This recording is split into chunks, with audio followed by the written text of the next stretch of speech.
The cost of video game collecting can go up really quickly. Some of the games you see behind me have really high value, and if I were to buy them individually, that would be more than I make in a week. Secondly to that, when we start adding games on top of each other, the cost of those games and the value of those games can quickly multiply.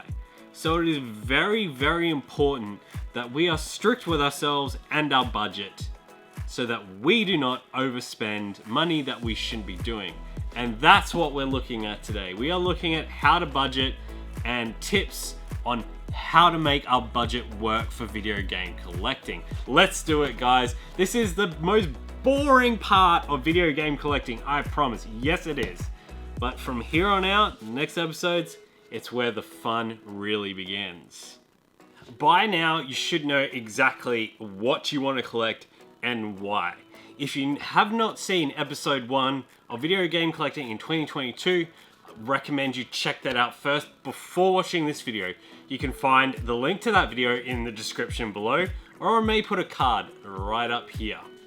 When talking about budget, it's probably the most boring part of video game collecting, but it's also the most important part, because yes, everything you see behind you, everything in this collection costs money, and it can quite quickly get out of hand if you do not budget what you can and what you can't spend for video game collecting. So today we're going to discuss strategies for making a budget, and I'm going to end with 3 tips to making managing your budget and your money a lot easier for video game collecting. So let's get into it. If you've ever managed a budget before, you'll know the difference between luxury and essential. Essential are those items that we need for living. We're talking about housing, bills, food, water, clothing, things like that. These are things that should take priority before we even consider allocating money to any hobby or luxury item. Once we've said that out, we can then consider how much money we are going to set aside for video game collecting. This budget, this number, this amount of money that we have to spend weekly, monthly, or yearly on video games is going to be very different for different people, dependent on your circumstances. How much money I have and how much free money you have available may be 2 completely different things. So the numerical numbers that I use to define what should be used in the budget, you can change based off your income and what is available to you. If you start to spend money for video games that you have set aside for housing, food, everything like that, those essential items and services, you've got a problem. So make sure you have your budget set in stone for your essential items before looking at your video game items. Now that you've done that, and I hope you have, let's consider how we should look at budgeting for our video game collection. You have to decide a number that you're going to allocate yourself either a week, a month, or throughout the whole year. So I'm going to say we're going to set, this is just a hypothetical number, we're going to set $50 a month.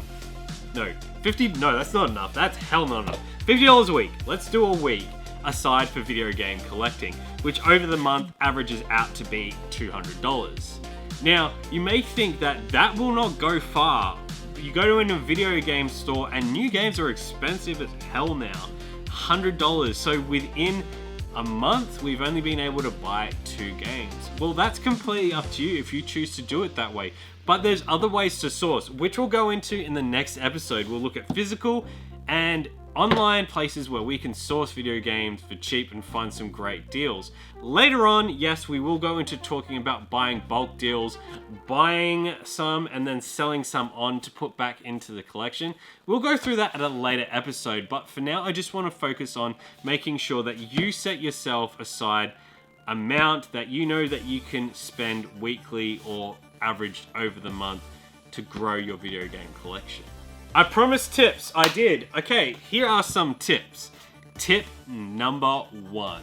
Instead of buying individual games, I would start by looking online for bundle deals on Facebook Marketplace, Craigslist, OfferUp, whatever online mechanism is there for you where people are selling bundles that they don't care about. Maybe it's $50 for a Wii and 5 games. That's a good start to a collection, and we can play GameCube.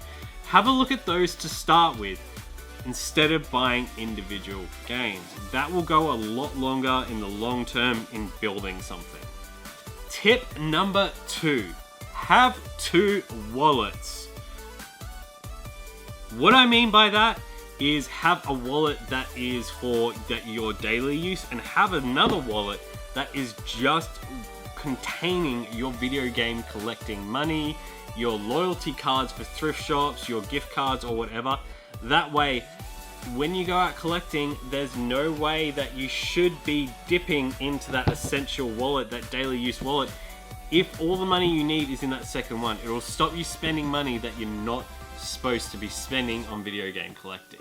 Tip number 3, and this is kind of in conjunction with tip number 2, but if you have the option, if you can on your bank account to open up another account, how do I say that? Another account within your account. I don't know what they call that, but you have savings account, you have spending accounts. If you have the option for free to open up another account with your bank that you can transfer money to and from, with this little thing right here, I recommend you opening another account that is just for video games, just for collecting. So we're not always going to have the cash. Sometimes we need some money for online deals. So we can transfer also that money to that account, and that way we can monitor exactly how much money we have, how much money we spent, what we spent it on without going into that essential money. Guys, make sure you hit that subscribe button, because do you know what we're doing next week? Next week we're going hunting. Yes, we are going video game hunting, finally. After all this talk, all this theorizing about what, why, and money, yes, we're going out hunting. We are gonna go look at different places you can look for video games in the wild. What I mean by the wild, physical places. So you, me, going out that door, going into stores, going into thrift shops, video game stores, secondhand stores, pawn stores, everywhere looking for video games. We're gonna do that together. You guys are gonna join me on that in our next episode. And I'm also gonna give you some tips along the way about working out value of games while we are out hunting. So guys, thank you so much for watching this episode. I hope you're excited for the next one. Until next time guys, happy gaming.